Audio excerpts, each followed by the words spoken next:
Le retour sur le magnifique plateau de Génie Télé pour aborder la candidature du 8 Nocturne d'Emotte qui a déjà gagné en steeple à Enghien. Nicolas. 8 longueurs en steeple à handicap, donc il fait très bien en Enghien.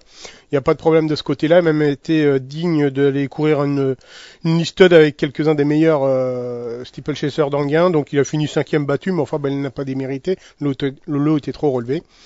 Il a été ensuite arrêté après le mois d'avril. Et pourquoi il est allé courir en Suisse? On ne sait pas, sûrement pour lui donner une course de rentrée. Peut-être que son entourage avait des choses à faire en Suisse. Donc il est allé courir en Suisse pour sa rentrée le 30 septembre et il a peaufiné sa préparation dans la grande course de haie de Compiègne. Donc tout ça, ça sent très bon. On sent que le cheval était préparé peut-être pour ce handicap. C'est pas ce que déclare son entraîneur dans nos interviews, mais enfin j'ai l'impression que c'est pas mal du tout. Mario. C'est un cheval de qualité, en tout cas qui en a montré suffisamment pour figurer dans ce genre de tournoi, confirmé sur le steeple, c'est vrai. Préparation en haie, comme vous le disiez Nicolas, pour lui donner certainement un peu de vitesse. Son poids me semble correct, c'est une possibilité, je l'ai retenu assez haut dans mon pronostic. Mario, le 9, c'est Michello, il vient d'être arrêté sur le steeple d'Auteuil. Cette fois, on lui change les idées, il va à Enghien et il va porter les œillères pour la première fois. Effectivement, on va tenter un coup avec ce Michello. En tout cas, moi je l'ai retenu, ce sera mon gros coup de poker, on va dire, ce Michello, car il y aura c'est 25-30 contre 1 là. Au moins. Non, il n'y aura pas 25 contre 1. Non, il n'y a que 14 partants, voyons. Il y en aura 20 alors. Bon, écoutez, encore une fois, on verra ça au moment des cotes. À chaque fois qu'il fait un pari, notre ami Nico, je le bats. Allez Mario, continuez. Allez Michello, c'est un jeune sauteur, il n'est âgé que de 5 ans, il avait montré de la qualité en début de carrière et puis c'est vrai qu'il a connu quelques fortunes diverses, il n'a jamais trop confirmé, il a été arrêté lors de sa dernière tentative, mais vous le disiez Patrick, le port des œillères pour la première fois peut éventuellement canaliser ce cheval un peu bouillant. Dean Gallagher est en grande forme, il a signé quelques victoires au niveau classique ces dernières semaines et il peut peut-être le réveiller ce Michello. Nico. J'ai l'impression qu'il est capable du meilleur comme du pire. Donc avec les œillères, ça peut être le meilleur. Et effectivement, il a déjà fait ses preuves sur les parcours coulants, à Enghien notamment aussi. Je l'ai vu gagner à Châteaubriand, c'était baladé ce jour-là. S'il fait la même valeur, il va être dur à battre. Allez, l'Odyssée, le Sambu qui vient de causer une petite déception la dernière fois sur les haies d'Enghien. Et il n'a pas couru en steeple depuis belle lurette, depuis 3 ans, je crois. Oui, mais il a été longtemps arrêté dans sa carrière. Donc il est honnête, je trouve, mais... Est-ce qu'il a la pointure en steeple pour gagner un handicap de genre? Je sais pas encore. Faut qu'il me rassure, comme on dit dans le jargon, pour que je lui fasse confiance. Mario. Et c'est vrai qu'il avait super bien couru lors de son avant-dernière tentative en haie. On s'attendait à ce qu'il puisse confirmer la sortie suivante. Ça n'a pas été le cas. Et comme il n'est pas confirmé en steeple, je ne l'ai pas retenu dans un premier choix. Très bien, on passe au 11 Nosaka qui s'attaque peut-être ici à forte partie, Mario. Et pourtant, oui, forte partie, disons que c'est une jument saisonnière. C'est vrai qu'au papier, ce n'est pas une première chance, mais je l'ai glissé en bout de combinaison. Pour quelle raison? Car c'est une jument saisonnière et qui risque éventuellement d'être vue cet hiver sur l'hippodrome palois. Alors peut-être qu'avec une forme avancée, elle pourrait causer une surprise dans ce quintet. Bon, comme la course s'y prête, j'ai décidé de la glisser en bout de combinaison. Ok, Nicolas. Je crois qu'elle est barrée, même si elle aime bien les parcours, il aime bien les parcours coulants. Je crois je la vois pas. Voilà. Bon, comme ça, tout est dit, la messe est dite.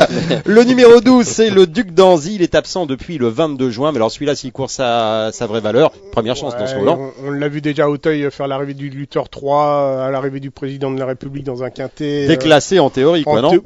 Déclassé. À ce point-là, presque, oui. En tous les cas, il court bien sur sa fraîcheur. Il a déjà gagné à Enghien. C'est le prix Paiute. C'est un cheval qui était entraîné par Jean-Paul. Alors Jean-Paul Gallerini, il va vouloir gagner ce prix Paiute avec le Duc d'Anzy. Il a dû préparer ça. À mon avis, ça sent bon. Mario.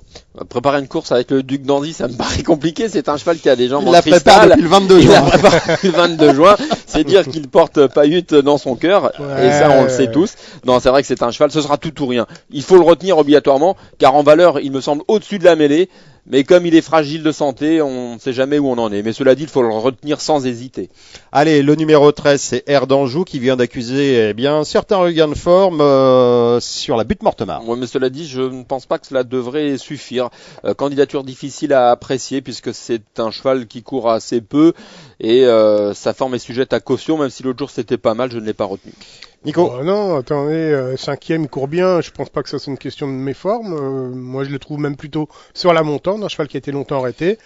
Il a été arrêté un an, quoi, pratiquement, un truc comme ça. C'était sa deuxième sortie d'année, donc c'était pas mal. Quand vous regardez ce qu'il avait fait dans un passé très Lointain. lointain. Ouais. En haie à Auteuil, c'était pas mal. Donc, si il a l'air de bien se faire au steeple à Anguin, on va voir ce que ça donne. C'est un coup de poker également.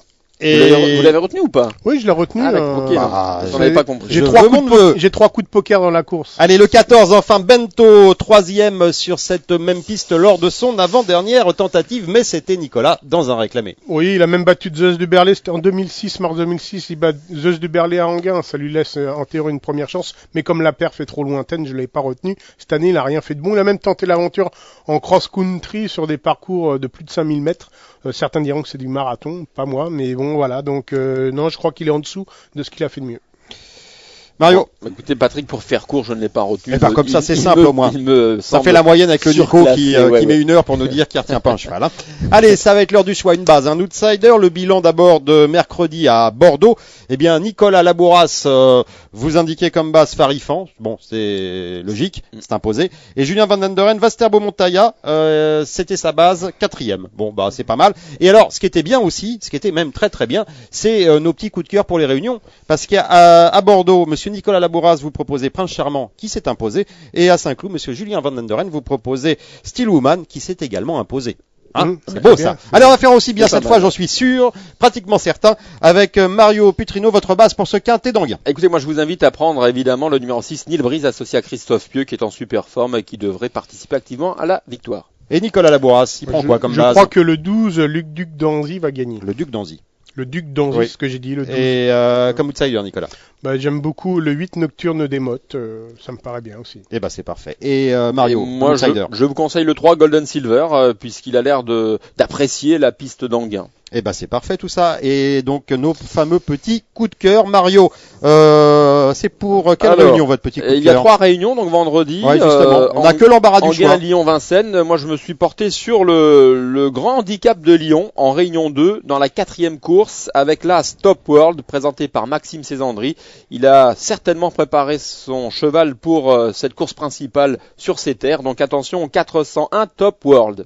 En réunion 2 à Lyon-Paris. Et Nicolas Labouras, quelle réunion vous a tapé dans l'œil? Réunion 3 à Vincennes, comme ça je sais pas si on pourra y aller en raison des grèves, mais enfin bon, partie de bonheur et je crois que vous arriverez à temps pour la première car j'ai un cheval, c'est le 14. Ça dépend où les gens partent. Hein, parce que, enfin, faudra pas louper la première. Ouais. Le 14, Piam semble capable de gagner. Elle a beaucoup de vitesse, elle va se plaire sur la petite piste. Elle a déjà fait l'arrivée dans le meilleur lot, elle est bien engagée au plafond des gains. et ben voilà, vous savez tout. Prochain rendez-vous maintenant, vendredi à partir de 14h pour l'étude du quintet de samedi à Vincennes, c'est ça? Oui, à Vincennes, oui. Meeting d'hiver oblige. Ça commence, c'est Prix de Bretagne, support du Quintet Plus. Ouais, vous avez appris la nouvelle aussi, Jack de Belway? Laquelle? Eh ben il arrête sa carrière, c'est fini. On verra plus Jack de Belway. On est triste. On verse Oui. notre larme. C'est un grand cheval quand Ça même. fait Hein. un grand Enfin, champion. j'espère quand même que les grèves vont un peu s'arrêter. On parce lui que- parle d'un Lui crack, parle d'un phénomène, il nous parle des grèves. Allez, va reprendre ton Vélib. Salut, bye bye, quintez-vous bien.